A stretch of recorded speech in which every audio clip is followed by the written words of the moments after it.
In this video, I'll show you how to use your Uber Cash. It is a straightforward and clearly described in the video, so follow all the steps. But before we dive into all of it, make sure you hit the subscribe button below and ring the notification bell so you never miss out on our latest content. So let's begin. Okay, so what is Uber Cash? It is basically a simple, no-fee way to pay across all of the Uber products, and you can earn Uber Cash through promotions and more. And now, before you can use Uber Cash, what you need to do is to change your payment method here at your Uber account. So after entering a destination, tap your current payment method above the confirm button.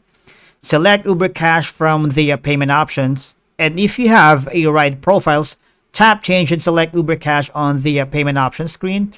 And return to the confirm screen and verify that Uber Cash is the selected payment method for your ride. And now, what can you use Uber Cash to pay for?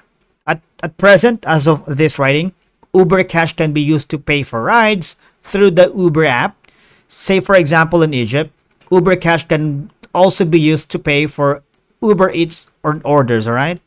And that's it for today's video. I suggest you go here at uber.com FAQs for more information about how to use Uber Cash, right? And some merchant partners. Thank you so much for watching, guys. We will see you all in the next one.